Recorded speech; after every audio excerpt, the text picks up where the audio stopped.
कि दुश्मन घबराए। मैं जो बोलूंगा बोलोगे इनकलाब। ऐसी आवाज बहादुरों की होती है, बहादुरों की सत्ता है। इनकलाब, इनकलाब। अब सुनो नारा, जो बोलूंगा वही दोहराना मेरे भाइयों। सबने दिया है हमको चोट, जो बोलता वही बोलो। सबने दिया है हमको चोट, अरे भाई, सबने दिया है हमको चोट, सबने दिया है हमको चोट। उधर कोई भाइयों के बाजू में ताकत है, जरा सा कोई दवाई वाई दे। सबने दिया है हमको चोट, सबने दिया है हमको चोट, सबके दिल में है खोट। अब न देंगे इन बेईमानों को वोट, अब न देंगे इन बेईमानों को वोट, अब न देंगे इन दल्लालों को वोट। अब अपनी पार्टी अपना वोट, अब अपनी पार्टी अपना वोट। इनकलाब, पतंग का निशान, बैरिस्टर सोदिन ओवैसी, बहादुर के बहादुर जवान। अस्सलाम वालेकुम, आदाब। 26 अप्रैल को याद रखना, पतंग के निशान जो ईवीएम के चौथे नंबर पर है, उसको मैं वोट डालकर अपने मुल्क के आईन को, अपने मुल्क के कानून को, हिंदू और मुसलमानों के इतिहाद को और अपनी शरीयत को तहफ़्फ़ुज़ करने की जिम्मेदारी अदा करना। बहुत बहुत शुक्रिया। सलाम लिखूंगा, पानी में लिखूंगा, महलों में जो नाचेगी मैं उसे रानी में लिखूंगा। काट दे कोई मेरी गर्दन या छीन ले ज़बान मेरी, कातिल को लिखूंगा, कातिल कभी मसीहा में लिखूंगा। सरज़मीन बहादुरों के इस इनकलाबी जलसे में हमारे और आपके महबूब नज़र मीर महफिल, वो मीर मजलिस इत्तेहाद मुस्लिमीन, हिंदुस्तान में गरीबों, मजलूमों, मखहूरों, शोषितों और वंचितों की एक पाकीज़ा, तवाना और दिलेर आवाज़ जनाब बैरिस्टर सोदिन ओवैसी साहब सीमांचल का दर्द समेटे, सीमांचल की बस्ती बस्ती और नगर से वाकिफ नौमुंतखब रुकने असम्बली तेलंगाना, वो साबिक मेयर शहर हैदराबाद जनाब भाई माजिद हुसैन साहब, डिस्ट्रिक्ट प्रेसिडेंट जनाब भाई हैदर साहब, हमारे पुराने रफीक और दोनों किशनगंज जिला परिषद के चेयरमैन और उसके चेयरमैन के नुमाइंदे जनाब भाई तसीरुद्दीन साहब, जनाब भाई मुखिया साहिब साहब, पार्टी के यूथ सेक्रेटरी स्टेट जनाब भाई मासूम रजा साहब, आज पार्टी में शामिल होने वाले कांग्रेस के बहुत ही जाने और बहादुरों के बहुत ही मकबूल बासलाहियत नौजवान अजीजी गाजी बाबू, पार्टी के बहादुरगंज, टेढ़ागाछ और दिगलबाग के सुदूर यानी जनाब भाई तौसीफ साहब, राहत साहब, वो डॉक्टर फरीद साहब, मुख्तलिफ मकामात से तशरीफ फरमा पार्टी के मजबूत कारकुनों और यहाँ पर मौजूद सभी इनकलाबी नौजवानों, हिंदू मुस्लिम साथियों और मीडिया के दोस्तों, ये वक्त हमारे लिए और आपके लिए बेचैनी का है। आंखें जिनको शौक से देखती हैं, उससे ज़्यादा दिल के कानों से हम सुनने के लिए बेचैन हैं। हम बैरिस्टर सोदिन ओवैसी को सुनना चाहते हैं, लेकिन चूंकि हकीम हमारे सामने में है तो तीमारदार की जिम्मेदारी है कि बीमार की खबर बता दें। इस वक्त आप वाकिफ हैं अख्तर ईमान की 25 साल सियासी जिंदगी से कि जब भी ज़बान खोली है सीमांचल के मजलूमों की आवाज़ बना है। अपना ये सीमांचल जो पूरे बिहार में अमन सुकून का गहवारा है, दिल्ली और पटने की बेईमान सरकारों ने पूरी तरह लूटा है। उसके लूटने में जितना कसूर है उतना कुछ सादा लोही का जुर्म भी हमारा है। अब तक हमने वोट देकर सरकार बनाया है और हमारे बुजुर्गों ने सरकार गिराई है। मैं अल्लाह के कसम के साथ ये बात कह सकता हूँ कि जिस वोट से सरकार बनाई जा सकती है, जिस वोट से सरकार गिराई जा सकती है, अगर हमने अकल से काम लिया तो उस वोट के जरिए अपने इलाके की तस्वीर और अपने नस्लों की तकदीर बदली जा सकती है। आज जो इस बात की है उस वोट का इस्तेमाल मुसलमान से किया जाए। मैंने कहा है, बार बार कहा है, वोट अमानत है, वोट शहादत है, वोट जमहूरियत का अपने आवाम का सबसे बड़ा हथियार है। मैं इसके तलवार से ताबीर करता हूँ। वोट तलवार है, सिपाही को दोगे तो तुम्हारी हिफाजत करेगा, किसी जालिम को दोगे तो तुम्हारी तलवार से तुम्हारी गर्दनें कट जाएगी। हमने बार बार ये तलवार कांग्रेस को दी है और हर बार मेरी तलवार से मेरी गर्दन काटी गई है। वह कम है, मैं बता दूं अजीजों, नौजवानों, ताज़ा नौजवानों, तारीख के उन औरात से जिससे आपको वाकिफ होना जरूरी है। मुल्क की आज़ादी के बाद से लेकर 1985-87 तक मुसलमानों ने एक तरफा तौर पर कांग्रेस को वोट दिया, लेकिन उसने क्या सवाल दिए? बाबरी मस्जिद में मूर्तियां कांग्रेस ने बैठाई, और अगर ये मूर्तियां न बैठाई जाती तो आज हमारी बाबरी मस्जिद नहीं टूटती। बाबरी मस्जिद टूटने का भी काम है, लेकिन यह और काम है कि अगर बाबरी मस्जिद में मूर्तियां न बैठाई जाती तो मुल्क के हिंदू और मुसलमानों में ये तफरीक पैदा नहीं होती। ये तफरीक अगर किसी ने पैदा की है तो कांग्रेस उसकी जगह नहीं है। आज बीजेपी को इस मुकाम पर किसी ने पहुंचाया है तो कांग्रेस ने पहुंचाया है।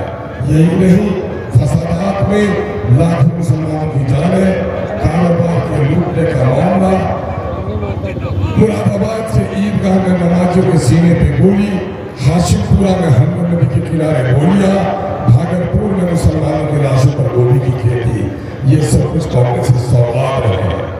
कांग्रेस के चाल चलन और चेहरे को देख लो।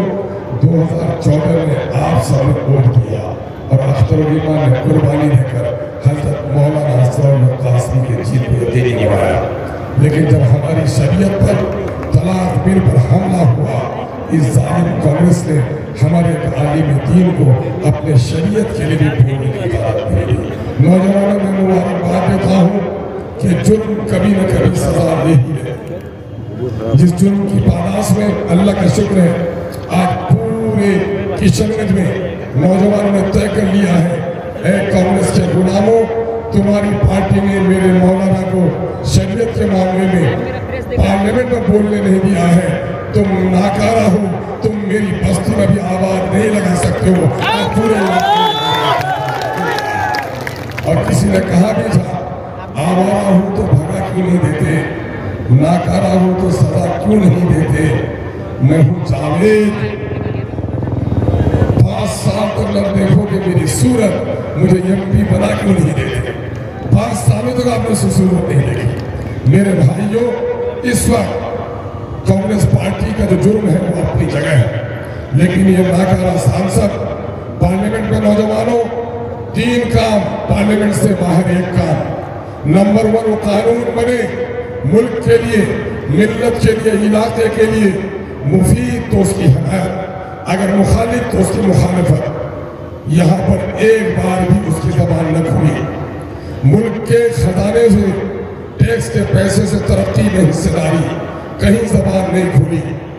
सरकारी मंसूबों को जमीन पे उतारने के लिए कहीं जबान नहीं खुली। आवाम के दरमियान में बेदारी, उनके मसाइल का हल, कहीं जबान नहीं खुली। ये चारों सवाल सही है, सही है। इस चारों सवाल का जवाब जावेद के पास है? नहीं है। जिसके पास हमारे सवालों का जवाब नहीं है, क्या वो हमारा नुमाइंदा बन सकता है? नहीं बन सकता है। तो ये तय कर लो कि हम चाहें तो तख्त पे बैठा सकते हैं, हम चाहें तो तख्त से उतार सकते हैं। अब की बार भाई जनाबे तहसील साहब ने कहा, पोठियार मोगला पहले की बजे, अरे रदम नाकारा से की करबो पोठियार छे, गालियों दुआ है वो तो दुआ हो, लेकिन अब की बार पोठियार मोगला की बोलो, न इलाका गाली दूं न वोट दूं, अब की बार तास्तोड़ी मानो वोट दूं। पूरे इलाके में फिरो, कांग्रेस के जमानत जब्त करने का फैसला उन्होंने कर लिया है। दूसरी तरफ आओ, एक नटवर लाल आया है, छोटा मोदी कहो या नाटा मोदी कहो, जो आज से 3 महीना पहले कहता था मोदी भगाओ, देश बचाओ। अब 3 महीने में ऐसा हृदय परिवर्तन हुआ है, अब कहता मोदी लाओ मुझको बचाओ, मोदी लाओ। ये मक्का, इसने सियासत में हमेशा लोगों के साथ दगाबाजी की है, धोखा दिया है, नौजवानों को बिगाड़ा है, रिश्वतखोरी में इजाफा किया है और बेगैरती इस कदर कि अपने मसलद मिंबर और मेहराब और आबरू का विषय है। मुजाहिदों के सैनाई को सुन लो कि जगत की सरजमीन गरीब हो सकती है, तुम्हारे तरह जमीन फरोश नहीं हो सकती। और क्या है, 2010 में तुम बीजेपी के साथ आए थे, कोचादमन के लोगों ने नकार दिया तुमको। 2014 में अख्तरुल-ईमान के खैरात पर तुम एमएलए बने, जब अख्तरुल-ईमान ने जदयू को भाजपा से अलग किया। 2015 में तुम एमएलए गठबंधन के नाम पर बने। 2020 में जब तुम फिर भाजपा के गोद में गए तो कोचाधामन के लोगों ने ऐसी सबक पढ़ाई है जिसकी पिटाई से अब भी तुम्हारे आंखों के आंसू बह रहे हैं।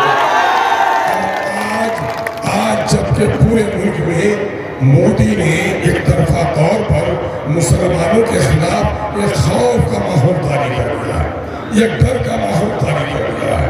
कहीं टोपियां उतारी जा रही, कहीं गाड़ियां उठाई जा रही, कहीं बेटियों के नकाब छीने जा रहे, कहीं कब्रिस्तानों पर कब्जा हो रहा है, कहीं मस्जिदों के मीनारे तोड़े जा रहे हैं।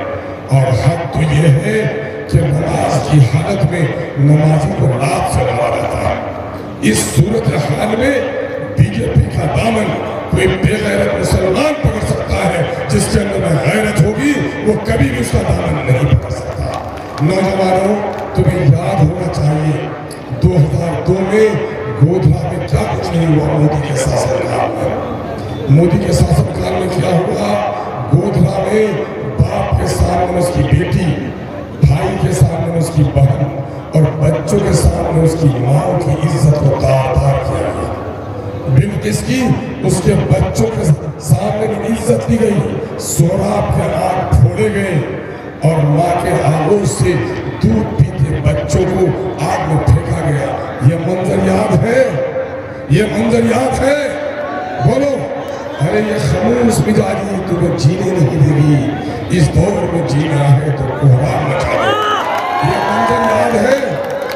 सीएए का काला कानून बना, कूद के तकरीर करता था कि हम सीएए के खिलाफ हैं और उसका आका नीतीश कुमार सीएए के समर्थन में वोट दे रहा था। 370 और तलाक बिल में नीतीश ने मोदी का साथ दिया। ये दोगले हैं, आगे का किरदार कुछ, यहाँ का किरदार कुछ। आज मुसलमानों की बस्ती में जाता है तो नीतीश का झंडा लगे, और जब गैर मुसलमानों की बस्ती में जाता है तो कहता है मजबूरी है, असल तो हम प्रधानमंत्री मोदी को बनाना चाहते हैं। ए मुजाहिद, तू मोदी को प्रधानमंत्री बनाना चाहता है जो मेरी शरीयत का दुश्मन है, जो मुसलमानों के मस्जिदों मिंबरों मेहराब का दुश्मन है, जो मुसलमानों को लिबास से पहचानता है, जो खुदा के घर का दुश्मन है। क्या नौजवानों खुदा के घर के दुश्मनों का साथ दोगे? जिसने बिल्किस के साथ झगड़ा किया और उसकी जिसने हमायत की, उससे बदला लोगे कि नहीं लोगे?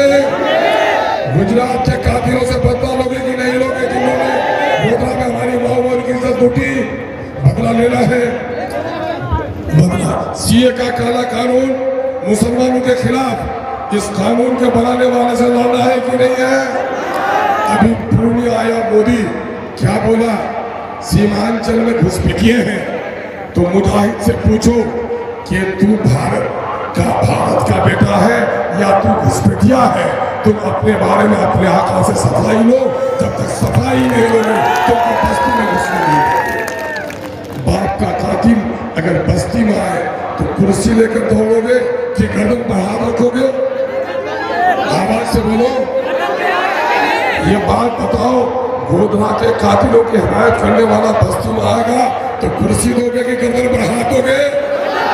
हाँ, ये तय कर लो, जिस कौम में गैरत नहीं होती उसकी नस्लों में जियाने पैदा नहीं होती। गर्दन झुकाकर जीने वाला गुलाम बनता है और गर्दन उठा के जीने वाला गर्दन कट भी जाए तो उसकी नस्लों से सरदार जन्म लेता है। आज हमें सरदारों को जन्म दे रहा है। मेरे भाइयों, जिसने हमारे नमाजियों से पर लात मारा उससे बदला लोगे कि नहीं लोगे? तो उसका साथ देने वालों को अपने बस्ती में दाखिल होने मत दो। दो तीन चीजें कहूंगा मैं। इस वक्त मुल्क की जो फिजा है, हुकूमत किसकी बनेगी गैब को पता है, लेकिन मोदी के लोगों का इशारा है कि हम 4 से पार लेकर आए। क्यों? इसलिए कि दस्तूर का जो सेकुलर ढांचा है, दस्तूर ने जो मुसलमानों को हुकूक दिए हैं, कुछ स्टेट में जो मुसलमानों को 4% 5% रिजर्वेशन मिला हुआ है, ये अपनी तादाद 2/3 लाकर उसको खत्म करना चाहता है। मुल्क की आज़ादी गर्दन कटाकर हमारे बुजुर्गों ने ली थी और उसका सबसे बड़ा इनाम हमारा दस्तूर था। और आज अगर उस संविधान को कोई खत्म करना चाहता है, उसके खिलाफ उठोगे कि नहीं उठोगे? आज MIM की लड़ाई, बैरिस्टर ओवैसी की लड़ाई और अख्तरुल ईमान की कुर्बानी इसीलिए। अभी मेरे 4 साथी भाग गए, वक्त उनके साथ इंसाफ करेगा, लेकिन नीतीश जी ने मुझे कहा राजद अच्छा लगे या जदयू, आ जाइए मंत्री बनिए, काम कराइए। अख्तरुल ईमान के भाव नहीं है। कांग्रेसियों ने कहा मेरा टिकट ले लीजिए, 2019 में कहा मेरा टिकट लेके लड़िए। अहमद पटेल साहब ने मेरे दोस्तों को भेजा। मेरे भाई, अख्तरुल ईमान के पाँव नहीं डगमगाए। कई मौके आए इन लोगों ने, लेकिन अख्तरुल ईमान को ये जिद क्यों है? जरा दिल पर हाथ रखकर सोचो। कुछ रसूलों का नशा था, कुछ मुकद्दस ख्वाब थे, यही फी ज़माना शहादत के ख्वाब थे। वो मुकद्दस ख्वाब क्या है? वो मुकद्दस ख्वाब ये है कि आज इस मुल्क में जात पर आधारित राजनीति, यादव 14% अपना लीडर बना लिया, 3% माझी ने अपनी पार्टी बना ली, 2% मल्लाह ने अपनी पार्टी बना ली, 6% कोयरी कुड़ियों ने अपनी पार्टी बना ली। ऐ गैयों मुसलमानों और दलितों, आपकी कोई पार्टी नहीं। मैं इसलिए मौजूद नहीं बना कि मैं वो जली हुई ईंट हूँ, मैं बुनियाद बनूंगा, किराए के महल में नहीं, छोटी सी झोपड़ी अपनी अलग करूंगा। आज वही वजह है कि हमने ये कुर्बानी दी है और किशनगंज इस मकान पर आया है कि 1 अरब टिकट के खातिर किशनगंज के न जाने कितने लोग दिल्ली और पटना की दरबारी कर रहे थे, लेकिन अल्लाह का शुक्र है बैरिस्टर असदुद्दीन अवैसी की सियासी हिम्मत अमली, आप सबों का सपोर्ट और अख्तरुल ईमान की कुर्बानी ने आज किशनगंज को यहाँ पहुँचा दिया है कि किशनगंज के बेटे के पास पूरे बिहार के लोग आकर 1 अरब टिकट का मुताला कर रहे हैं। इस ताकत को समझो। देखो जिसम कितना तवाना हो, अगर गर्दन नहीं है तो लाश है। जिस जिसम में गर्दन नहीं वो लाश है। जिस बस्ती का कोई सरदार नहीं वो बस्ती बर्बाद है। और जिस कौम का कोई लीडर नहीं वो कौम भी मालिक लाश है। कल तक दिल्ली की सल्तनत हमारी थी, लाल किला पर परिंदा भी उड़ते हुए घबराता था। आज दिल्ली की सड़कों में नमाज की हालत में लात मारे जा रहे हैं। आओ एक सियासी जमात को खड़ी करो, MIM उसी का नाम है। हम वजीर बनने के लिए नहीं आए, अपनी कौम को अपनी लीडरशिप देने के लिए आए। मुझको जो साथ दिया है लोगों ने,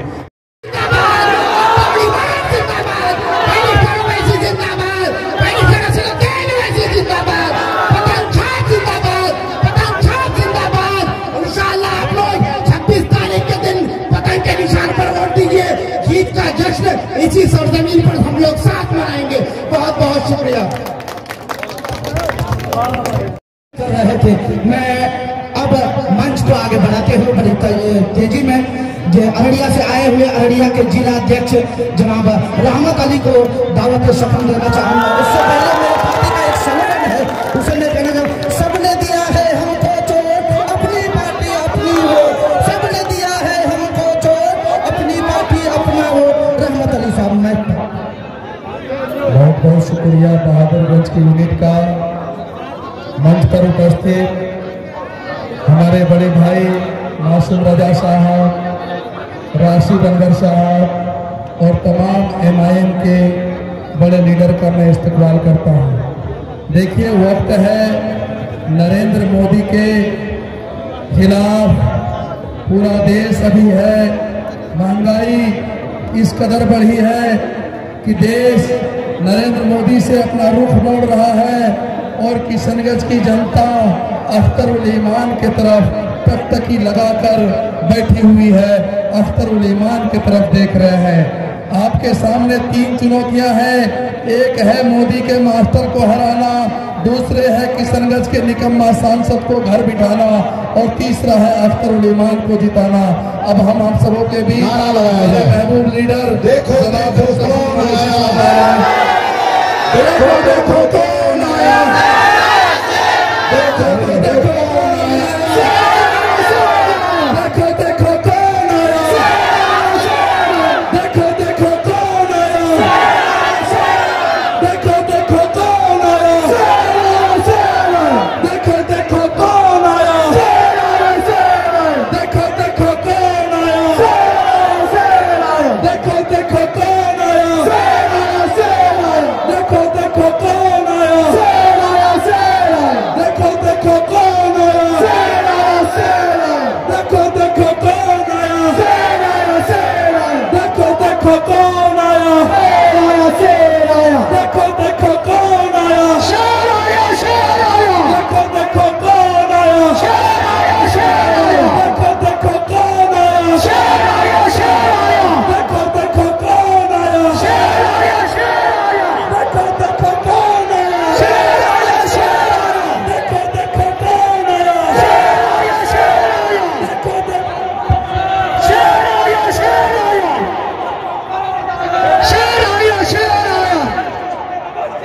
जिंदाबाद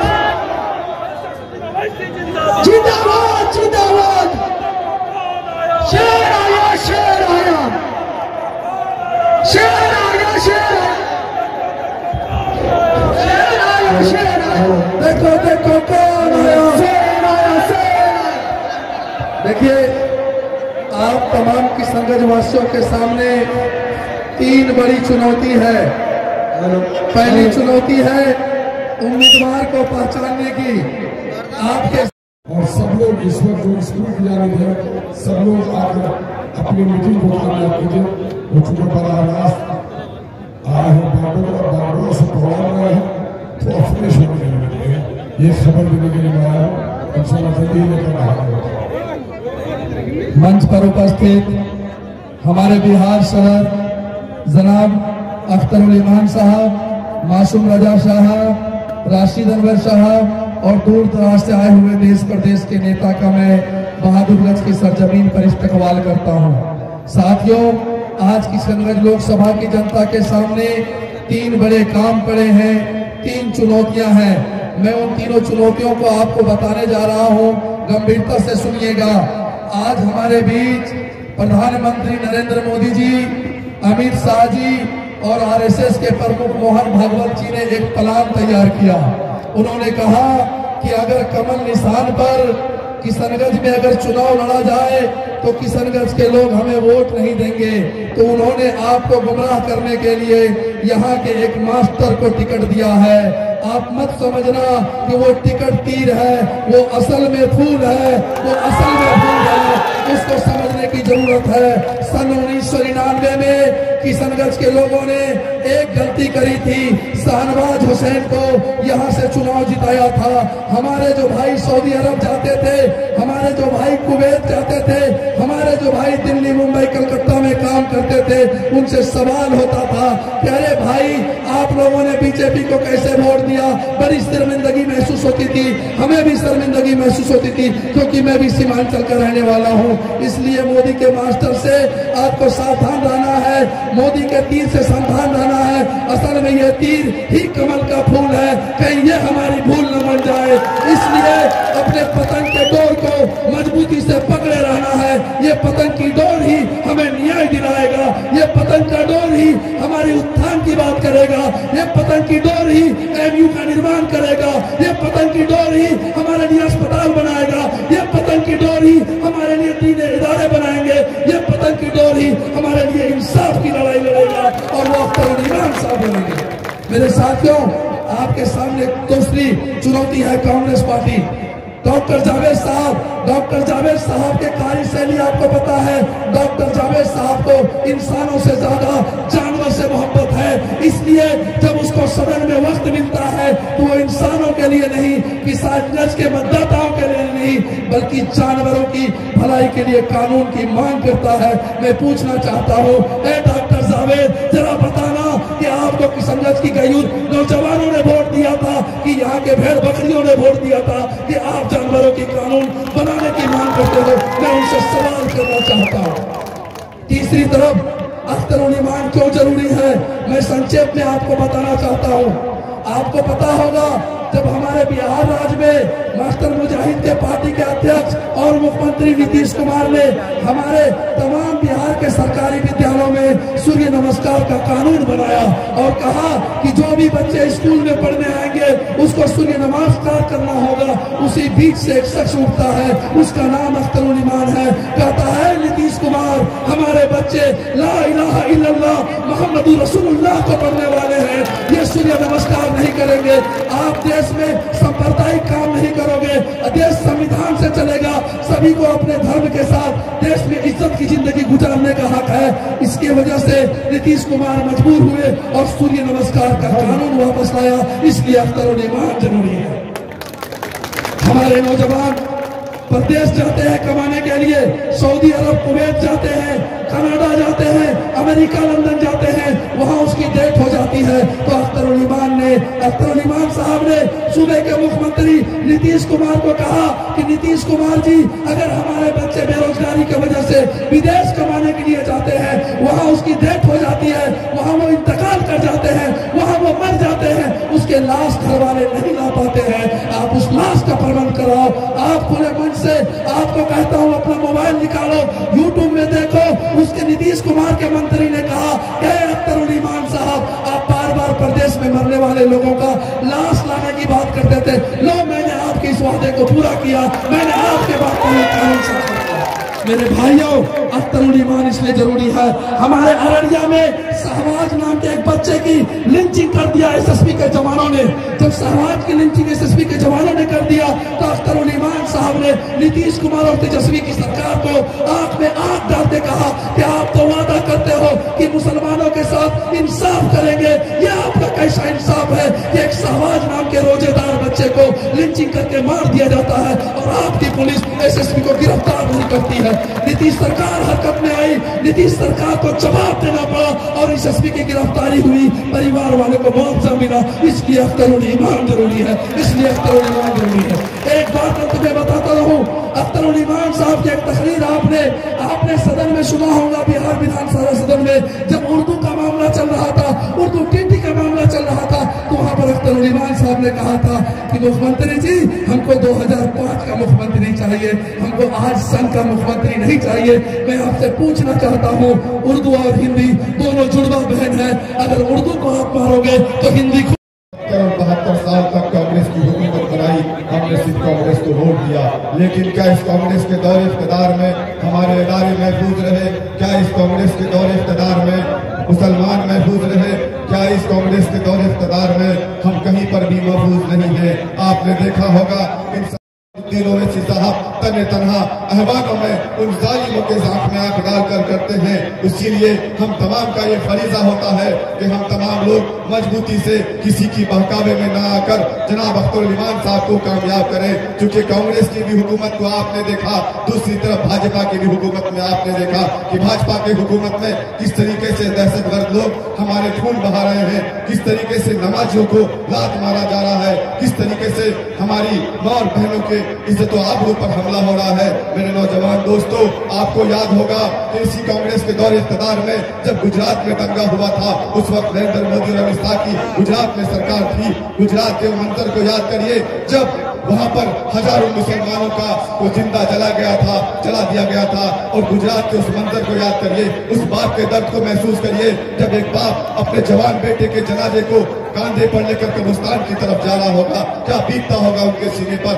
गुजरात में हमारी माँ और बहनों के साथ जो हुआ है, हमारी माँ और बहन जो हामिला थी, उनके पेट से इन जालिमों ने पेट को चाक करके उनके पेट में पल रहे मासूम बच्चों को नेज़े की नोक पर निकालकर घुमाने का काम किया था। यही वो कांग्रेस की पार्टी है। मेरे बुजुर्गों और दोस्तों, नौजवान साथियों, मैं आपसे मुद्दामाना गुजारिश करता हूँ कि आप तमाम लोग आने वाले 26 तारीख को एक एक वोट पतंग के निशान पर ईवीएम के 4 नंबर पर दबाकर अख्तुल ईमान साहब को कामयाब करें। अख्तुल ईमान साहब अगर यहाँ से कामयाब होंगे तो जनाब बैरिस्टर होगा, तकदीर से ही तकदीर बदल सकता है।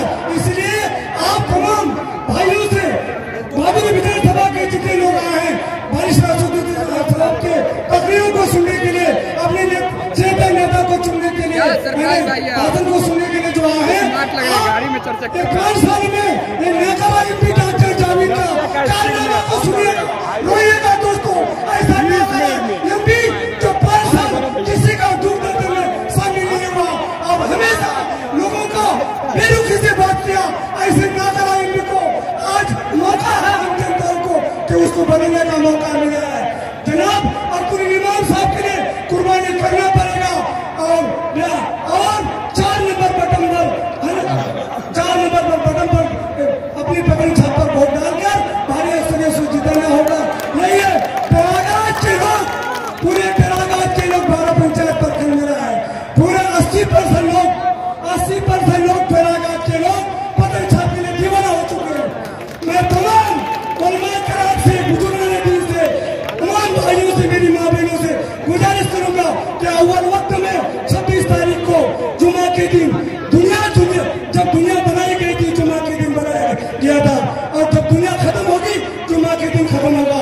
और अच्छे लीडर का अगर चुनाव करना है किसी ने लोकसभा क्षेत्र में, अब्दुल इमाम को जुमा के दिन ही गोसल पानी करके भूखे प्यासे अव्वल वक्त में माँ बहनों को लेकर के अपना पतन छाप पर वोट करा करके एक बेबाक लीडर को जिता करके पार्लियामेंट भेजना है। इसलिए ना करा एमपी से हम लोग को बचना है। उस वक्त मजबूरी थी कि हम कांग्रेस में, राजद में, अन्य दलों में पार्टी वोट किया करते थे।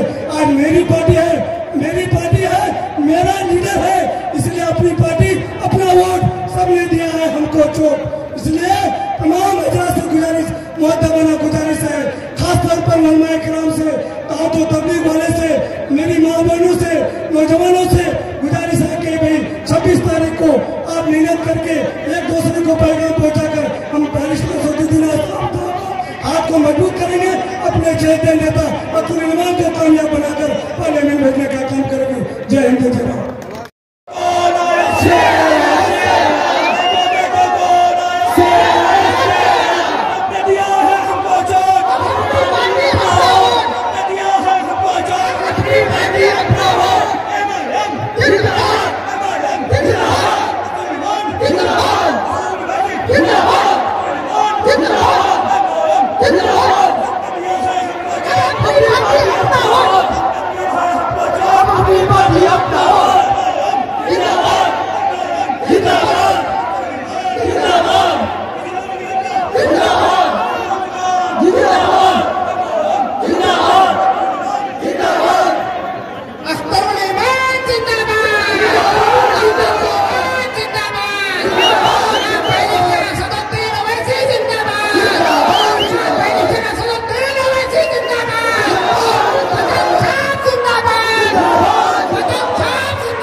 जिंदाबाद।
शब्द में हम आपसे इतना ही कहना चाहेंगे, क्योंकि हमारे नेता, हमारे महबूब हमारे बीच है, हम सबको उनका सुनना है।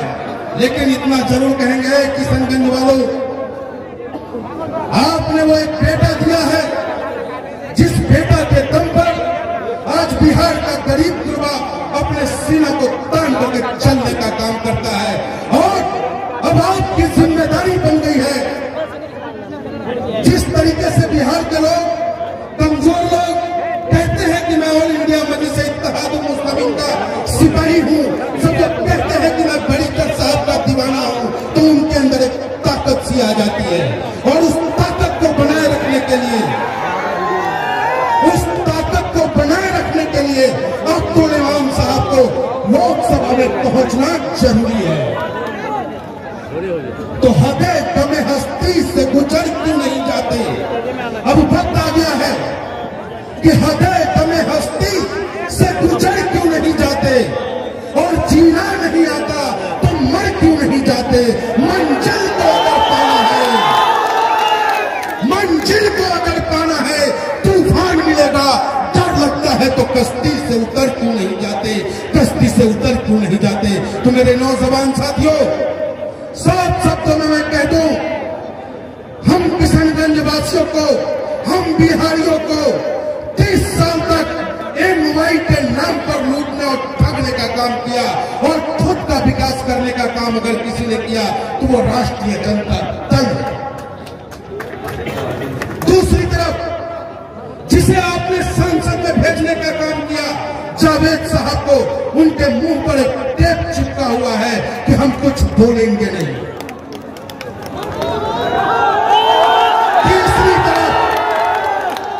तीसरी तरफ वो पार्टी जो खूनी भेड़िया है, जो इंसानों की लाशों की राजनीति करता है, जो मजहब के नाम पर हम हिंदुस्तानियों को आपस में टकराने की बात करता है, ऐसी पार्टी जिसका नाम तो लोग भाजपा कहते हैं, लेकिन अध्यक्ष मैं उसे कहता हूं भारत चलाओ पार्टी। तो इन भारत चलाओ पार्टी से सावधान रहना है। और आने वाली 26 तारीख को, आने वाली 26 तारीख को मेरे साथियों, क्या है चुनाव चिन्ह? क्या है भैया? आवाज नहीं आया।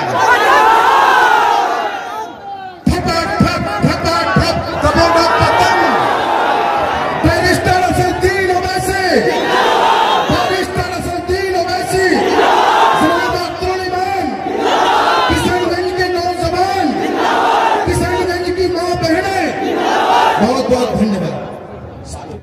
की शमूलियत एमआईएम में करा रहा है।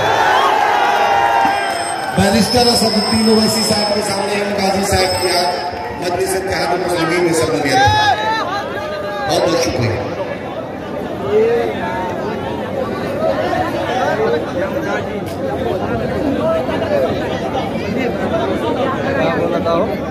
अब मैं चाहूंगा हमारे शाहिद साहब से दरखास्त अपनी बातों को रखें, 2 मिनट में अपनी बातों को रखें। जनाब शाहिद साहब जो इजाद अहमद की सरजमीन के शेर हैं, आरजेडी पार्टी के कद्दावर नेता थे, आज इमाम के साथ हैं, अख्तरुल इमान साहब के साथ हैं। जनाब शाहिद आलम साहब। अस्सलाम वालेकुम रहमतुल्लाहि व बरकातहू। सरजमीन पर मौजूद शेर हिंदुस्तान जनाब असदुद्दीन ओवैसी साहब, अज़मत को सलाम, असदुद्दीन ओवैसी तेरी अज़मत को सलाम। तूने दुनिया को दिया, तूने दुनिया को दिया अम्न मोहब्बत का प्यार। ओवैसी तेरी अज़मत को सलाम, असदुद्दीन ओवैसी तेरी अज़मत को सलाम। हक में मज़लूम की आवाज़ उठाने वाले, हक में मज़लूम की आवाज़ उठाने वाले, कौम के दर्द को दर्द अपना बनाने वाले, कौम के दर्द को दर्द अपना बनाने वाले। बच्चा बच्चा तुझे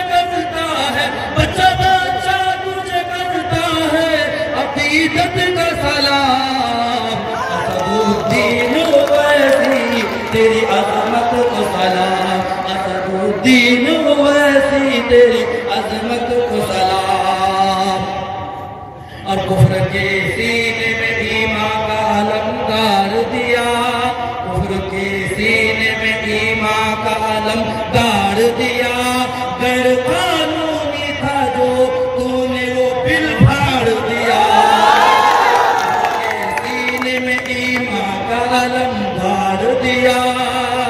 गैर कानूनी था तूने वो बिल फाड़ दिया, गैर कानूनी था जो तूने बिल वो फाड़ दिया। वही ऐसा ही होता है, वही ऐसा ही होता है मोहम्मद का गुलाम। असदुद्दीन ओवैसी तेरी अजमत को सलाम। और शेर की तरह में वो गुर्राता है, शेर की तरह संसद में वो गुर्राता है। हर मुखालिफ थर्राता है, घबराता है, शेर की तरह जो संसद में वो गुर्राता है। हर मुखालिफ तेरा घबराता है, थर्राता है। सो के बातिल में मचा देता है तन्हा कोहराम। असदुद्दीन ओवैसी तेरी बहुत का ख्याल रखें। हमारे बुजुर्गों, हमारे दोस्तों, हमारे नौजवान साथियों और पर्दा नसीब माँ और बहनों, मैं आप लोगों को सिर्फ एक बात कहना चाह रहा हूं कि इस बार जो आप अपना वोट देने जा रहे हैं, कोई मुखिया के लिए नहीं, कोई मेंबर के लिए नहीं, कोई समिति के लिए नहीं, इस बार जो अपना वोट देने जा रहे हैं हिंदुस्तान का इतिहास कहते हैं, तो हमारे हिंदुस्तान के सरजमीन में हमारे ओवैसी साहब मजबूत होंगे, हमारी पार्टी मजबूत होंगे। मैं आप लोग से अपील करता हूं, गुजारिश करता हूं, अपने बुजुर्गों से, अपने नौजवानों से, मेरे भाइयों, मेरे दोस्तों, मैं आप लोग से हाथ जोड़ के कहता हूं कि आप हिंदुस्तान के हालात से गुजर रहे हैं, इन गद्दारों से गुजर रहे हैं। देखिए कि नमाजियों को कैसे लात मारा जाता है, हमारे टोपियों को उतारा जाता है, हमारे तालियों को नोचा जाता है।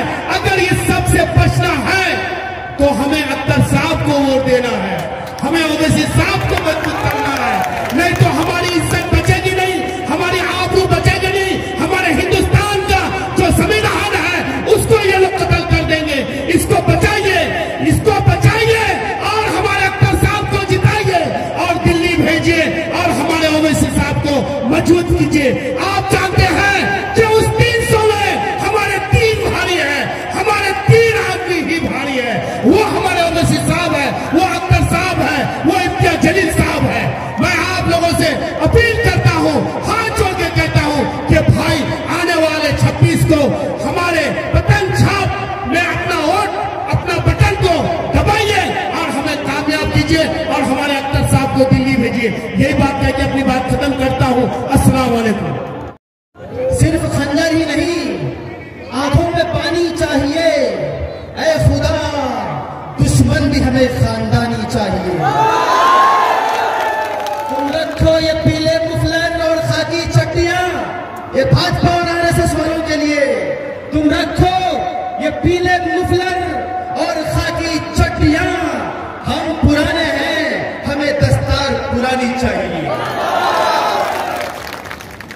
स्टेज पर तशरीफ फरमा मुल्क के माहिर सियासतदान, दलितों, पिछड़ों, मजलूमों और बेसहारों की एक मजबूत आवाज जनाब बैरिस्टर असदुद्दीन ओवैसी साहब, सदर बिहार और बिहार एमआईएम का जाना माना चेहरा और हमारे प्रिय मित्र जनाब भाई आदिल हुसैन आजाद साहब, स्टेज पर एमआईएम के तमाम जिम्मेदारान आज, और मेरे सामने में मेरे बहादुरगंज के बहादुरों, मेरे नौजवान दोस्तों और बुजुर्गों, बड़ी ईमानदारी के साथ आपको एक बात बताने जा रहा हूं।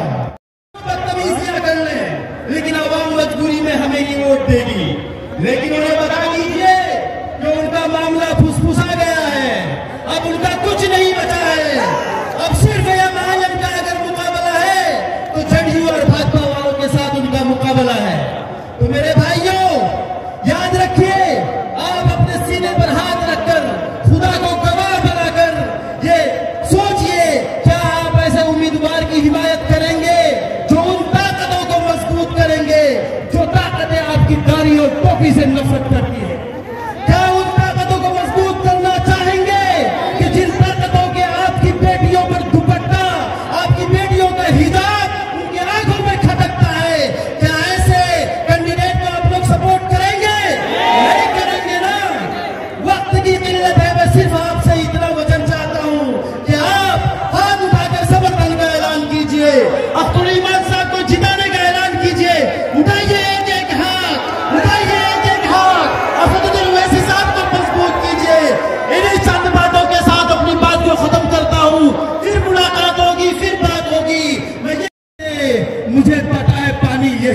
पार्लियामेंट का शेर वो 300 पे अकेला भारी जनाब असदुद्दीन ओवैसी के सामने में माइक मिला, ये इसराइल अशरफी आज कामयाब हो गया। और इंशाअल्लाह 26 तारीख को हम इस ईवीएम के 4 नंबर के बटन को ऐसे दबाएंगे कि उस मशीन को देख के ही विरोधियां सोच जाएंगे कि हमें काउंटिंग में जाने की जरूरत नहीं है। बोलिए एक बार बटन छाप, बटन छाप। मैं 2 मिनट लूंगा, बस 4 मिसरा लिखा हूं हिंदुस्तान के ऊपर कि भूख गरीबी तानाशाही जुल्म सितम अब हावी है, जुल्म सितम अब हावी है, सहमा सहमा है हर मंजर, सबका दामन दागी है, सबका दामन दागी है। दामन किसके दागी है? जो आज हमें टीम के नाम पर बंटवारा करते हैं। हमारा दामन अल्हम्दुलिल्लाह साफ है, हम मजलिस वाले हैं, हमारा दामन में कोई दाग नहीं है कि सबका दामन दागी है। हिंदू मुस्लिम सिख ईसाई सबका सपना कहा गया, ढूंढ रही है नमवा के वो भारत अपना कहा गया। गरीबी ये कौन सा भारत है जो 2014 से पहले का भारत था? ये वो भारत है जो आरएसएस भाजपा से पहले का भारत था। मेरे भाइयों दोस्तों, मैं कोई तकरीर करने के लिए नहीं आया हूँ, मैं ये बताने के लिए आया हूँ कि आपको जो रतन मिले हैं उस रतन को संभालने की जरूरत है। नहीं तो खुदा की कसम खा करके कहता हूँ कि अगर एक बार यह रतन असदुद्दीन ओवैसी हमने खो दिया तो कोई असदुद्दीन ओवैसी पैदा नहीं लेगा। तो 26 तारीख को आपको ये बता देना है कि सीमांचल एक इनकलाबी तारीख लिखने जा रही है। जय हिंद, जय भारत, पतन छाप जिंदाबाद, असदुद्दीन ओवैसी जिंदाबाद, अख्तरुल इमान जिंदाबाद। इंशाअल्लाह 26 तारीख के दिन किशनगंज लोकसभा की जनता ये तय करेगी कि हमारा अगला सांसद कौन होगा। हमेशा इसी किस्म के चुनाव हमारे सामने बार बार आए, हमारे बुजुर्गों के सामने भी इसी किस्म के चुनाव बार बार उनकी जिंदगी में आए और उन्होंने हमेशा फिरकापरस्त ताकतों के खिलाफ फैसला लिया और यहाँ पे सांसदों को चुना। और अफसोस की बात यह है, खासतौर से जो बुजुर्ग और उनके बुजुर्ग जो 60-60 साल, 50-50 साल, 70 साल के यहाँ पे मौजूद है, जिन्होंने आज़ादी के बाद कई बार इन धामीनाथ सेकुलर जमातों को जिताया। आपसे एक अदबन सवाल करता हूँ कि आप जब वोट डालते थे, आपके वोट का क्या फायदा हुआ?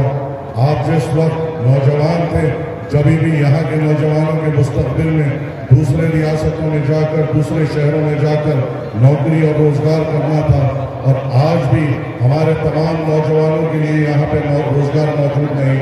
हमें भी दूसरी रियासतों में, दूसरे शहरों में जाकर हमारे बूढ़े माँ बाप को छोड़कर, हमारे बीवी बच्चों को छोड़कर वहाँ पर जाकर मजदूरी करनी पड़ती है। तो क्या फायदा हुआ इतने सालों के उन वोटों का जो हमने इन सांसदों को दिए? आपकी भी जिंदगी वही मजदूरी में गुजर गई और आज के नौजवानों की जिंदगी भी वही मजदूरी में गुजर जा रही है। आपने, हमारे बुजुर्गों ने जिन जिन सांसदों को अल्हम्दुलिल्लाह वोट डाला, उनको उनके पार्टियों ने बोलने तक नहीं दिया। और इन 5 सालों में आपने डॉक्टर जावेद को जो पिछले इलेक्शन में आपने चुना, ये 5 साल वो लोकसभा में क्या किए? सिर्फ गूंगे बनकर बैठे रहे, कुछ बोले नहीं, ना नौजवानों के रोजगार के लिए बात की, ना बुजुर्गों के लिए अच्छे अस्पताल के लिए बात की, ना रोडों के लिए बात की, ना पुल पुलैया के लिए बात की। 5 साल पहले जो किशनगंज था आज भी वही है। तो क्या फायदा हुआ ऐसे सांसद को चुनने का जो गूंगा है, जो खामोश है, जो डरपोक है, जो अपने लोकसभा के लोगों की नुमाइंदगी तक नहीं कर सकता? 5 साल में इन्होंने क्या किया? 5 साल में मैंने देखा एक बार एक एएमयू का पोस्टर लेकर वो तनहा ठहर गए। अरे क्या जिंदगी है तुम्हारी?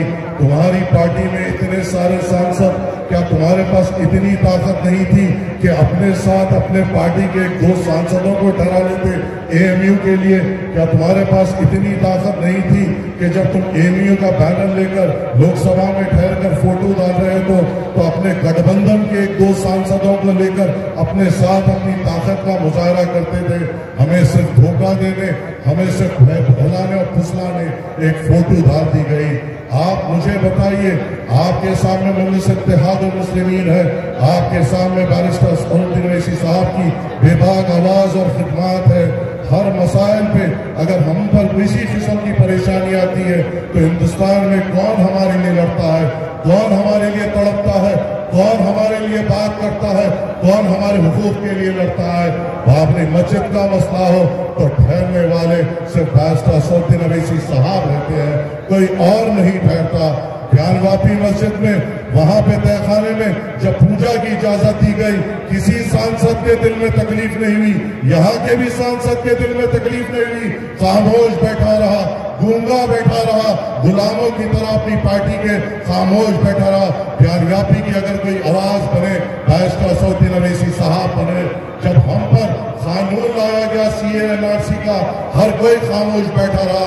हमारे लिए कोई उठकर बात करे, बैरिस्टर असदुद्दीन ओवैसी साहब बात करे। जब वुमेन रिजर्वेशन का बिल आया, खवातीन को रिजर्वेशन की देने की बात आई, उस वक्त उठकर मुस्लिम खवातीन को उसमें हिस्सा देने की बात कोई और सांसद ने नहीं की सिवाय बैरिस्टर असदुद्दीन ओवैसी साहब के।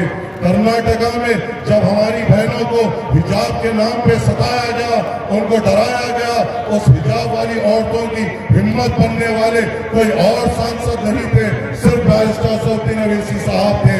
कहीं भी हमारे पर किसी किस्म की तकलीफ होती है, परेशानी होती है, तो सिर्फ वो पूरे हिंदुस्तान में एक ही सांसद है जो हमारे लिए तड़पते हैं, हमारे लिए उठते हैं, हमारे लिए बोलते हैं, वक्त के हुक्मरानों के आंखों में आगे डालकर बात करते हैं। वो बैरिस्टर असदुद्दीन ओवैसी साहब है, जिनका झंडा अख्तर अली मान साहब उठाकर आपके दरमियान में आए हैं। असदुद्दीन ओवैसी साहब को मजबूत करने अख्तर अली मान साहब दिनों रात आपके साथ फिर रहे हैं। अख्तर अली मान साहब का बस एक ख्वाब है कि उस लोकसभा में जाऊं तो बैरिस्टर असदुद्दीन ओवैसी साहब के साथ ठहरूं, उस लोकसभा में जाऊं तो बैरिस्टर असदुद्दीन ओवैसी साहब की तरह बात करूं, उस लोकसभा में जाऊं तो किशनगंज के लोग नौजवानों की रोजगार की बात कर सकूं, उस लोकसभा में जाऊं तो यहाँ पे अच्छे अस्पताल मिलने की बात कर सकूं, उस लोकसभा में जाऊं तो यहाँ के नौजवानों को अच्छे स्कूल और कॉलेजेस देने की बात कर सकूं, उस लोकसभा में जाऊं तो यहाँ के पुल पुलैया की कोई तो नुमाइंदगी कर सके, उस लोकसभा में जाऊं तो वहां पे सीमांचल की बदहाली की कोई तो बात कर सके। उस लोकसभा में अगर अख्तर अली मान जाएंगे तो हमारी हिम्मत जाएगी, हमारी ताकत जाएगी, एक बेबाक लीडर जाएगा और एक बेबाक पार्टी का एक सिपाही जाएगा जो वक्त के हुक्मरानों के सामने ठहरकर आपकी बात करेगा। अरे है कोई दूसरे सांसदों में हमारे लिए बात करने की ताकत और जुस्तजू? कहां होते हैं ये? अरे हम पर बार बार इल्जामात लगाते हैं। हाल ही में ये जो विधायक है, जो जेडीयू से आ रहा है, भाजपा के कांधों पर बैठकर 3 महीने पहले कह रहा था नरेंद्र मोदी को हटाओ, नरेंद्र मोदी को हटाओ। आज नरेंद्र मोदी के गोद में बैठकर आपके दरमियान में आ रहा है और नरेंद्र मोदी को मजबूत करने आ रहा है। और यही वो विधायक था जो हाल ही में हम पर इल्जाम लगाता था ये बीजेपी की बी टीम है। आज बीजेपी के बी टीम बोलने वाले खुद मोदी के सिपाही बनकर हमारे साथ आ रहे हैं। हमें बी टीम बोलने वाले उनको मजबूत करने हमारे साथ आ रहे, हमारे बीच आ रहे हैं जिन्होंने CA-NRC का कानून लगाया। हमको बी टीम बोलने वाले मोदी का नाम लेकर आपके दरमियान में आ रहे हैं जिन्होंने गोश्त के नाम पे हमें कत्ल किया। हमें बी टीम बोलने वाले अब मोदी का झंडा लेकर आपके दरमियान में आ रहे हैं जिन्होंने दाढ़ी के नाम पर हमको मारा। आज बीजेपी का हमको बीजेपी के बी टीम बोलने वाले आपके दरमियान में आ रहे हैं जिन्होंने हमारे गोपी देखकर हम पर जुल्म किया, हम पर नए कानून लाए। ऐसों को जिताएंगे, ऐसों को वोट देंगे इंशाअल्लाह। मैं जानता हूं 10-12 साल से किशनगंज में आता हूं, मैं जानता हूं यहाँ के लोगों को, उनकी दिलेरी को, उनकी अमूद हो, कोचा दामन हो, डगरवा हो, भैंसी हो, हर तरफ अब के हवा नहीं चल रही जो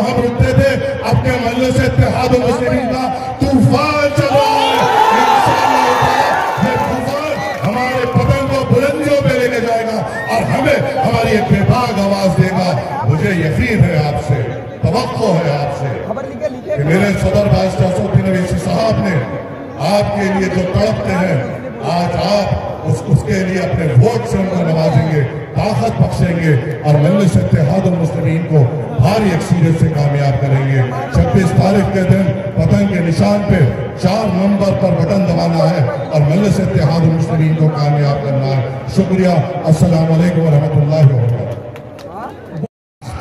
भीख नहीं मांगना चाहता, अपने हक की लड़ाई लड़ेगा।